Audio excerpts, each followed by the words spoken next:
The impacts of this year's flood, which has been partly attributed to climate change, are being felt already. The greater fear is that it may be more profound on food security in Nigeria. Studies have equally shown that achieving a sustainable economic growth and development in Nigeria will continue to be a mirage without well-nourished and healthy people. That sounds logical, right? Now, food insecurity is therefore linked to other global issues such as hunger, poverty, competition for land and water, as well as issues of climate change. All of those are turned. Now, exploring new opportunities, practices, and innovative solutions to the impact of flood on the food security drive in Nigeria is the focus of our program tonight, Nigeria Today, as we discuss food security amidst flood disaster. Hello, welcome to the program on NTA News 24. I am Musbat and I have guests in the house, and you meet them in just a moment.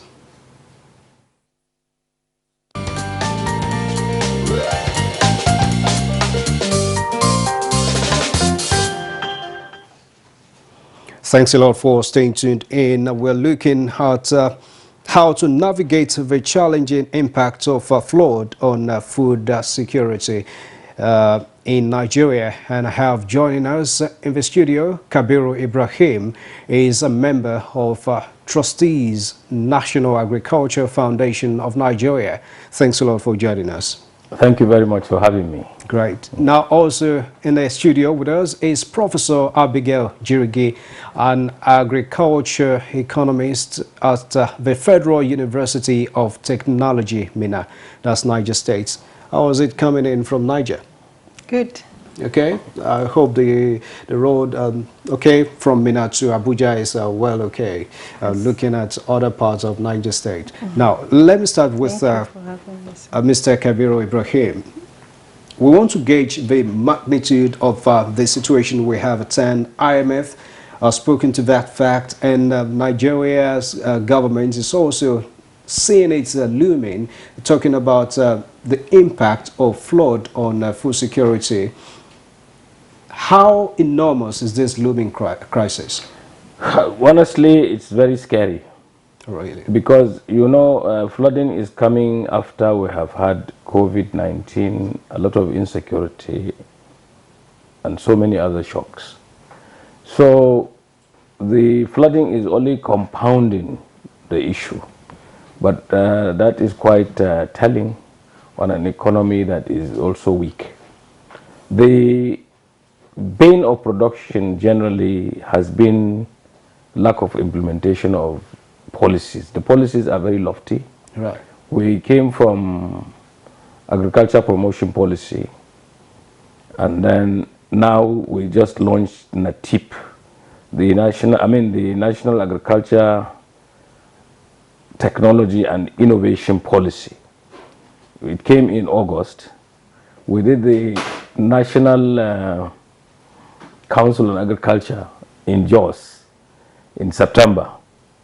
And now there is World Food Day. And of course, you know, we are doing agricultural show in Nigeria. Yeah.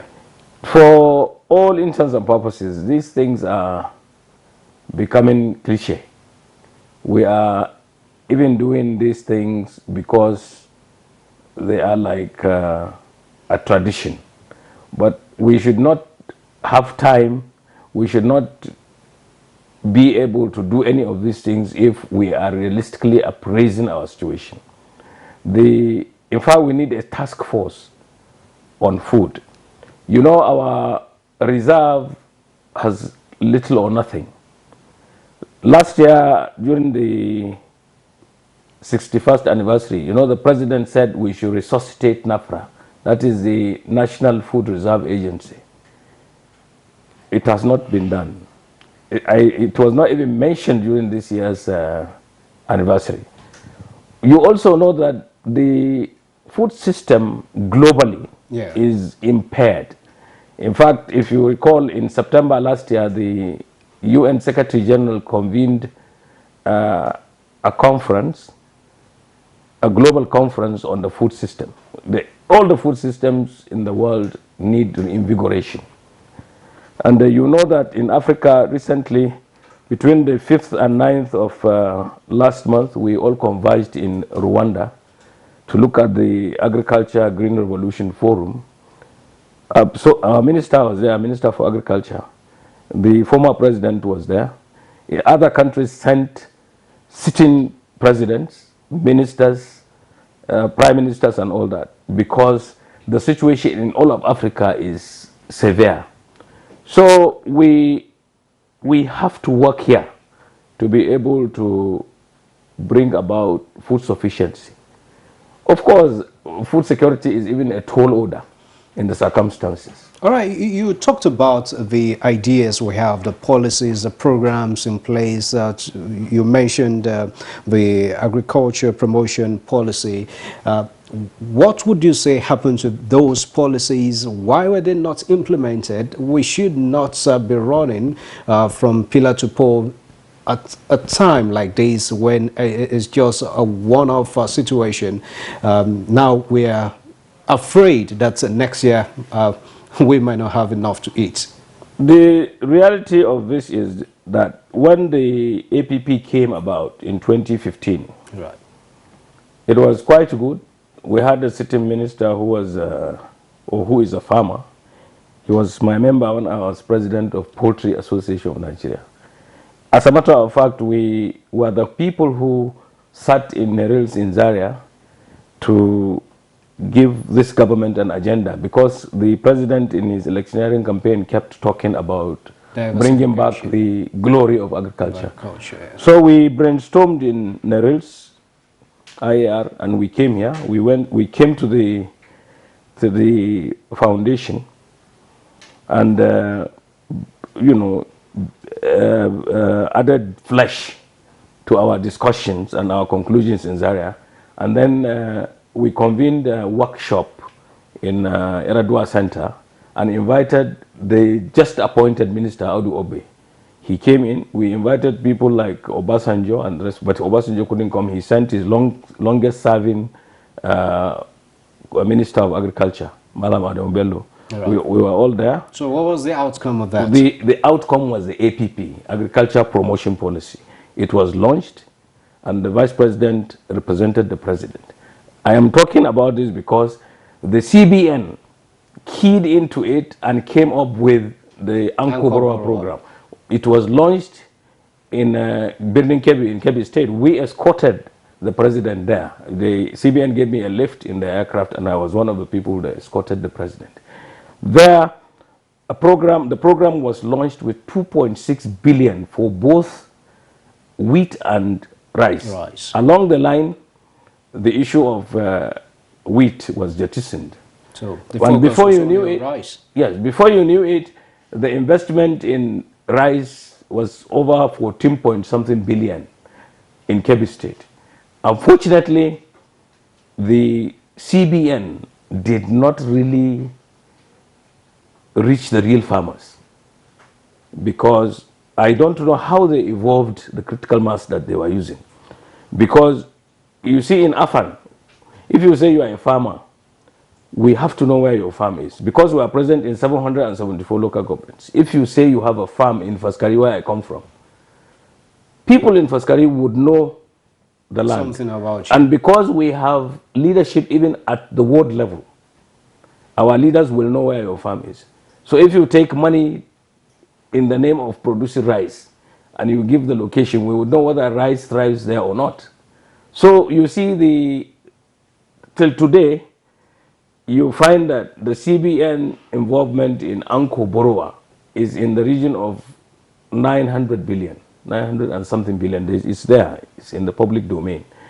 And if you look at that sum of money, from the time this was begun, if you give me that money now as a businessman, I do agribusiness, I can buy food that will be sufficient for Nigeria. For Nigeria. All right, I don't have it, unfortunately, to give to you. Now, let's bring in Professor Jirgi. When we have situations like this, we have to fall back to the scientists, the economists, on how to manage the situation. You, as a prof of agric science and agric economist, What do you think Nigeria should do as a matter of urgency to bring drastic solution or to insulate this country from the looming crisis of its food security in months to come? Yes, it has all been food insecurity all the years back till today.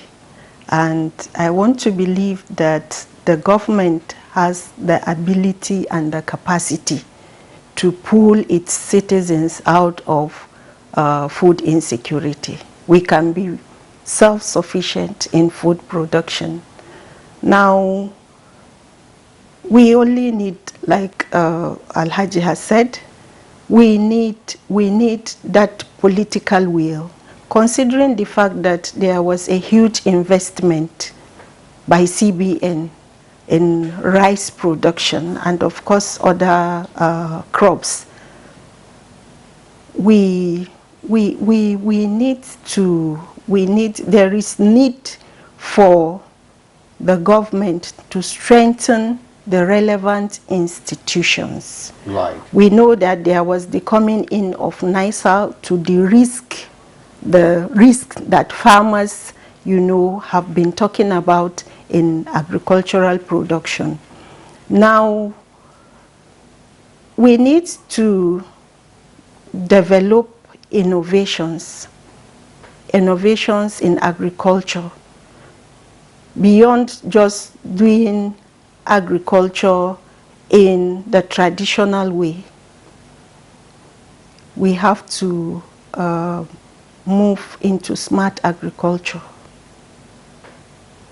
We need to also diversify.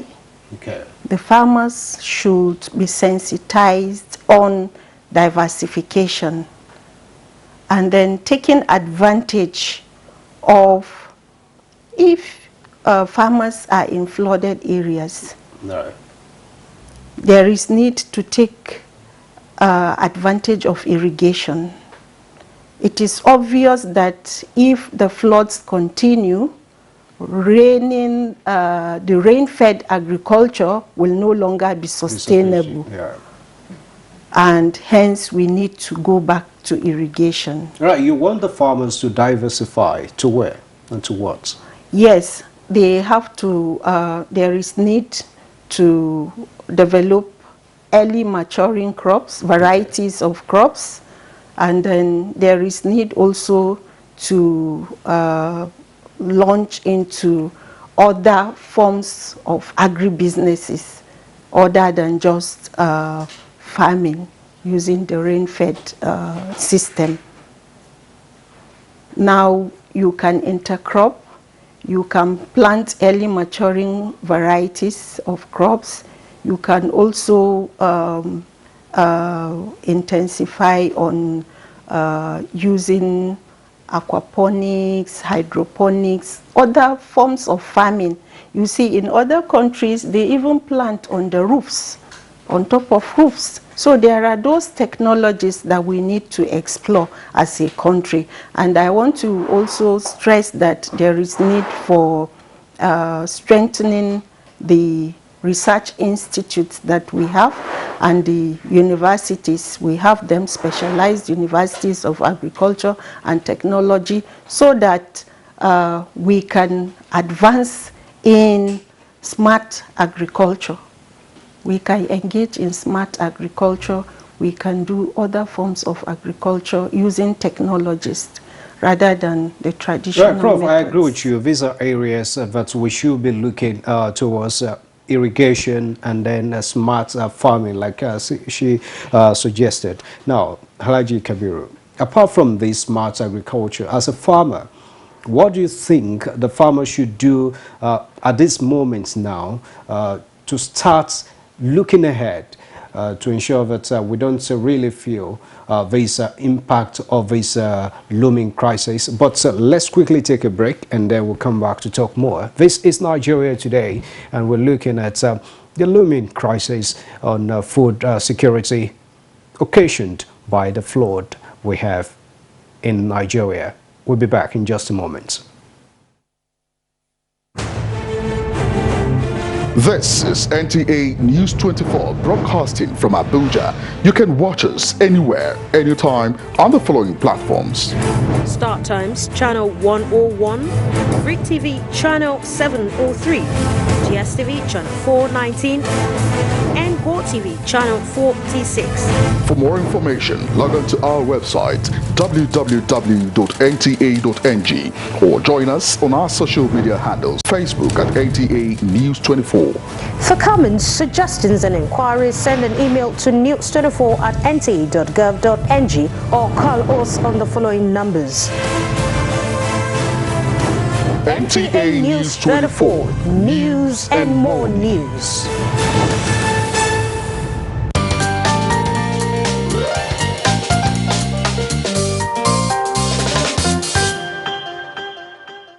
Thanks a lot for staying with us. This is Nigeria Today on NTA News 24, and we have been looking at how to navigate the challenging impact of flood on food security.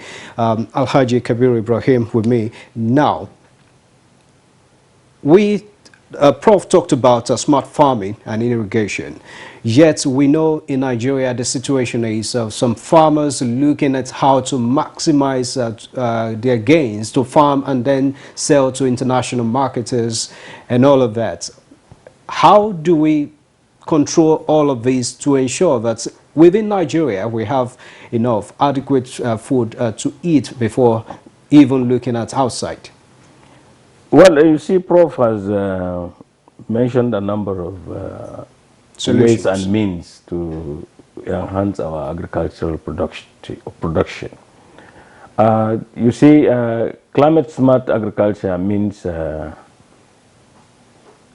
same thing as irrigation and all that, because it means that you need to do agricultural production there around. You can even use groundwater. In other countries, they even use groundwater. They do boreholes, and then they irrigate. Now, flooding also has some advantages. See, what are those? See, if you look at what happened in 2020, no, just not very far away. Okay. 2020, 2021, we had this flooding in Kebbi State. The whole stretch, almost 200 kilometers. At the far end, where the waters do not normally go, you have water. So you harvest that water. And as the water also recedes, the flood water recedes, you plant immediately. You take advantage of the moisture content of the thing. And so you can harvest. It would look like not very adverse to you when you are able to really recuperate. And then again, you must also embrace insurance, because you see, like in Jigawa State, there are plantations where the farmers lost everything and they have no insurance, so they are on ground zero. But if you take the habit of insuring your production, you will get some rebates. That insurance is more for the farmers. No, but you see, farmers in Nigeria, what they do is they take insurance only for loans. But you should take insurance for all your production. And because you are talking of ways and means to alleviate this situation. Yes. So I'm giving you a number of ways in which you can do that. All right. Insurance is one. Insurance is one. You must be able to do that, because otherwise you become dejected. You have lost everything, so you don't have the desire, the impetus to go back to the farm. So, but when you get something, you go back to the farm. And the farmers also have to look at agriculture as a business. That you make more than you need to eat, and you use what you have to buy other things that you don't produce. No one farmer produces all the competencies. You sell at a premium at a good price, and you buy those things that you need to buy that you don't produce. That kind of thing brings about food sufficiency, and agriculture is the only and the surest means of getting people out of poverty. The SDG 1 and SDG 2, no poverty and zero hunger, you must address them. It's important that a country tries to approach, reach these two SDGs at least. You know, we have like 17 that we need 17 to targets. do between now and 2030. We are very hopeful. We are on the steering committee of the development plan and up to Vision 2020, Agenda 2050. And we are looking at all these SDGs. And Nigeria is supposed to really meet or attain these SDGs. So, and well, for now, for this year, for instance, we have a problem because our strategic reserve is next to empty. If we buy when there is inflation, we will exacerbate the problem. Normally, you know, when we started the GMP, guaranteed minimum price, the methodology was at the point of harvest, when traditionally prices are down, you go in, you give the farmer prices that will enable them to go to the farm the following year, that they are not losing. But today, the purchasing power of the naira is low. The farmers have to buy fertilizers at a very high price and seeds and all that. So prices will continue to go up, whether there is flood or not. Whether there is flood or not, unless you show up the naira, prices will go up. In other countries in Africa, like I was telling you, we went to Rwanda. All the food we ate, about 2,600 of us attended that thing. All the food that we ate there was imported between two places, Kenya and South Africa. And you cannot get good food with less than $20 in any restaurant in Kigali. So all of those $1 means 1,000 francs. Okay, I agree with you, sir. All of those are factors that we have to manage. Now, Prof, looking at the impact of this on the economy generally, you are going to talk about that. And again, the issue of hoarding. Now, farmers are aware that we have this situation at hand, and then people will have to buy and keep hoarding from the markets. How do we manage this situation, looking at the impact on the economy as well? Hoarding is something that is very common among the middlemen. Yeah. And of course, we know they take advantage of the low prices they get directly from the farmers. They buy and store and then resell once the prices goes up. Now, for the economy at large, we know that once there is issue of flood, such as we are facing, it is likely that the GDP may drop, and we are already facing high inflation rate. So, like I said, the solution is to plan, is to make plans ahead. The government should strengthen the relevant agricultural agencies. The policies that we have designed shouldn't just be on paper. There should be proper implementation of such policies. And if we do that, we will be able to be self-sufficient in food and bring back our food reserves. All right. Thank you very much, Prof. Now, we have very limited time to go now. This situation should not be, the solution should not be a blanket one, because we have different situations across the state. It started from Jigawa, part of Kano, Kogi State, Nasarawa, and then down south. What do you recommend in 1 minute as the next line of action for farmers, as well as the relevant authorities that Prof mentioned, in just 1 minute?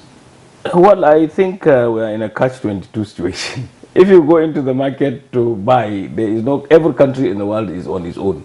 So I still keep saying that you should incentivize our farmers to go back to the land properly. And then invest properly, so that there will be optimum production. All right. Thank you very much. I take that as your final thoughts. And Prof, we have to end the show here. for tonight. That's been Nigeria Today, and we want to appreciate our guest on the program, Alhaji Kabir Ibrahim, a member, Board of Trustees, National Agriculture Foundation of Nigeria, as well as Professor Abigail Jirigi, an agriculture economist from the Federal University of Technology, Minna. We appreciate your time. Thank you for having me. All right, so Nigeria Today will return tomorrow, same time at 7:30 in the evening. Thanks a lot for your time.